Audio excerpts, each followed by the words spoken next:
मेहनत का फल हमेशा अच्छा होता है, बस आपकी सोच मजबूत होनी चाहिए और बड़ी होनी चाहिए। उसी हिसाब से कर्म भी बड़ा रखें। आपको जीवन में सफल होने से कोई नहीं रोक सकता। दोस्तों, एक बालक था जो पढ़ने लिखने में बहुत कमजोर था, जो गांव के हर बच्चों के साथ गुरुजी से शिक्षा लेने पाठशाला जाता था। गुरुजी उसको बहुत पढ़ाते, समझाते, लेकिन उसे पढ़ाई बिल्कुल नहीं समझ में आती थी। गुरुजी बहुत परेशान हो गए। फिर एक दिन उन्होंने उस बालक को अपने पास बुलाए और बोले, अपना हाथ दिखाओ। गुरुजी ने उसका हथेली कुछ देर देखा।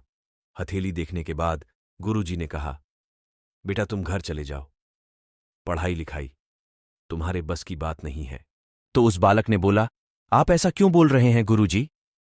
तो गुरुजी ने बोला, हे शिष्य, तुम्हारे हाथ में विद्या की रेखा नहीं है।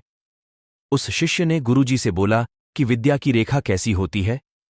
तो गुरुजी ने एक होशियार बच्चे का हाथ दिखाया और बताया कि देखो, यह है विद्या की रेखा जो कि तुम्हारे हथेली पर नहीं है। वह बच्चा घर गया और घर से वापस आया। वापस आकर गुरुजी के सामने अपनी हथेली पर चाकू से एक लकीर खींच दिया, ठीक होशियार बच्चे की विद्या रेखा की तरह। गुरुजी यह देखकर बहुत हैरान हो गए। उन्होंने उस बालक को अपने पास बुलाया और बोला कि बच्चे तुमने ऐसा क्यों किया? उस बालक ने कहा, गुरुजी मेरे हाथ में विद्या की रेखा नहीं थी, अब मेरे हाथ में विद्या की रेखा हो गई है। मैं भी एक होशियार छात्र बनना चाहता हूं।